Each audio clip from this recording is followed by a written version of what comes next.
एक घने जंगल में एक हंस और एक लोमड़ी रहते थे। हंस बहुत ही सीधा साधा और भोला भाला था, जबकि लोमड़ी बहुत ही चतुर और मक्कार थी। एक दिन लोमड़ी ने हंस को अपने घर खाने पर बुलाया। हंस बहुत खुश हुआ और वह लोमड़ी के घर गया। लोमड़ी ने हंस के लिए बहुत स्वादिष्ट खाना बनाया। हंस ने खाना खाया और वह बहुत खुश हुआ। अगले दिन हंस ने लोमड़ी को अपने घर खाने पर बुलाया। लोमड़ी भी बहुत खुश हुई और वह हंस के घर गई। हंस ने लोमड़ी के लिए भी बहुत स्वादिष्ट खाना बनाया। लोमड़ी ने खाना खाया और वह भी बहुत खुश हुई। इस तरह हंस और लोमड़ी हमेशा दोस्त रहे और वे एक दूसरे की मदद करते रहे।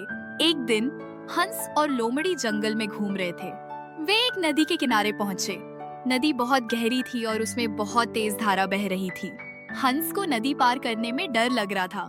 लोमड़ी ने हंस से कहा, हंस डरो मत, मैं तुम्हें नदी पार करने में मदद करूंगी। लोमड़ी ने हंस को अपनी पीठ पर बैठाया और वह नदी पार करने लगी। नदी के बीच में लोमड़ी ने हंस को अपनी पीठ से गिरा दिया। हंस नदी में गिर गया और वह डूबने लगा। हंस बहुत डर गया था। उसने लोमड़ी से कहा, लोमड़ी मुझे बचाओ। लोमड़ी ने हंस से कहा, नहीं, मैं तुम्हें नहीं बचाऊंगी।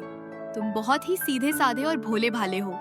तुम हमेशा दूसरों पर विश्वास करते हो। तुम कभी भी नहीं सीखोगे। हंस बहुत उदास हो गया।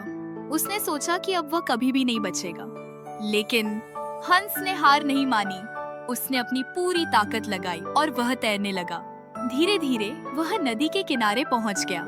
हंस बहुत खुश हुआ। उसने लोमड़ी से कहा, लोमड़ी, तुमने मुझे धोखा दिया, लेकिन मैंने हार नहीं मानी। मैंने तुमसे कुछ सीखा है। अब मैं कभी भी किसी पर आंख मूंदकर विश्वास नहीं करूंगा। लोमड़ी को अपनी गलती का एहसास हुआ। उसने हंस से माफी मांगी। हंस ने लोमड़ी को माफ कर दिया। इस दिन के बाद हंस और लोमड़ी फिर से दोस्त बन गए। लेकिन हंस अब ज्यादा सावधान रहता था।